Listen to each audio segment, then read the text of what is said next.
السلام علیکم ورحمۃ اللہ وبرکاتہ۔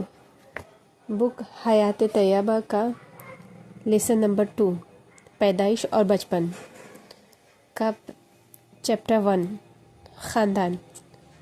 حضرت محمد صلی اللہ علیہ وسلم کے والد بزرگوار کا نام عبداللہ تھا، جو عبد المطلب کے بیٹے تھے۔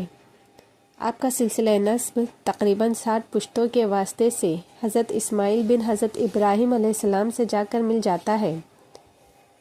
آپ کے خاندان کا نام قریش تھا، جو عرب کے تمام خاندانوں میں کتنی ہی پشتوں سے معزز اور ممتاز مانا جاتا تھا۔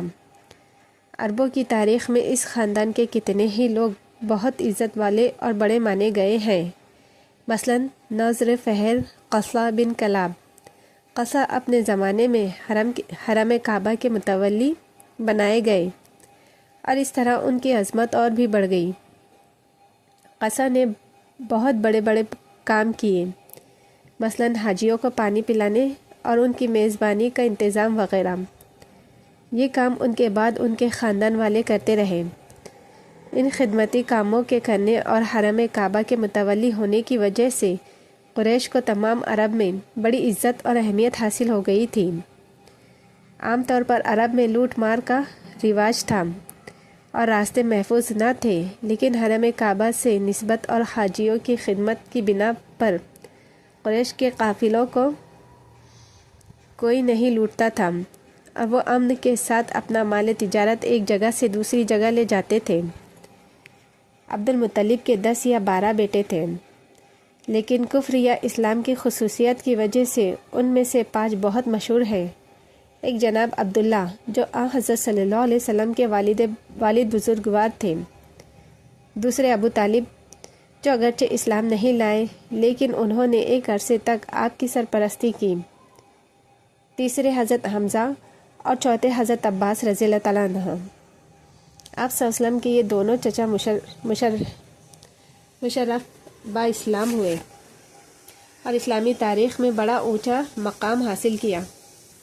اور 5ویں ابو لہب کی شخصیت تاریخ اسلام میں اسلام دشمنی کے لیے بہت نمایاں ہے۔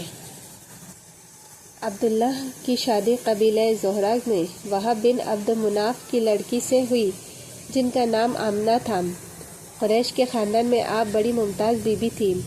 شادی کے وقت عبداللہ کی عمر تقریباً 17 سال تھی۔ شادی کے بعد خاندانی دستور کے موافق آپ 3 دن تک اپنی سسرال میں رہے۔ اس کے بعد تجارت کے سلسلے میں شام چلے گئے۔ واپسی پر مدینے میں بیمار ہو گئے اور یہیں انتقال فرما گئے۔ اس وقت حضرت آمنہ حاملہ تھی۔ چیپٹر نمبر 2 پیدائش۔ 9 ربیع الاول دوشنبہ کا دن مطابق 20 اپریل